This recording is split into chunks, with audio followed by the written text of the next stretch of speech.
Welcome to Kenton's videos. Enjoy the video.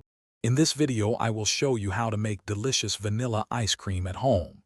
First, gather your simple ingredients: 2 cups of heavy cream, 1 cup of whole milk, 3/4 cup of granulated sugar, and 1 tablespoon of pure vanilla extract.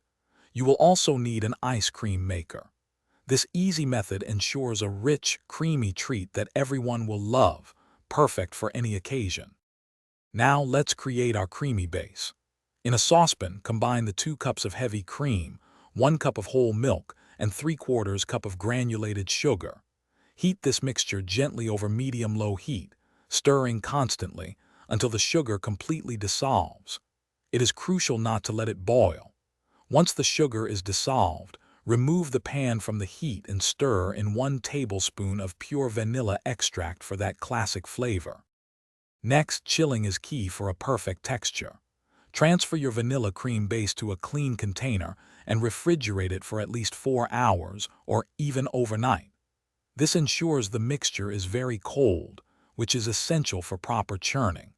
Once thoroughly chilled, pour the cold base into your ice cream maker's pre-frozen bowl. Churn it for about 20 to 30 minutes or until it reaches a soft serve consistency. After churning, your ice cream will be wonderfully soft, like a delicious soft serve. For a firmer, scoopable texture, transfer it to an airtight container. Place the container in your freezer for at least 2 to 4 hours. This allows the ice cream to harden properly. Once firm, your homemade vanilla ice cream is ready to be enjoyed. It is perfect on its own or with your favorite dessert toppings. Thanks for watching. Consider subscribing if we helped you.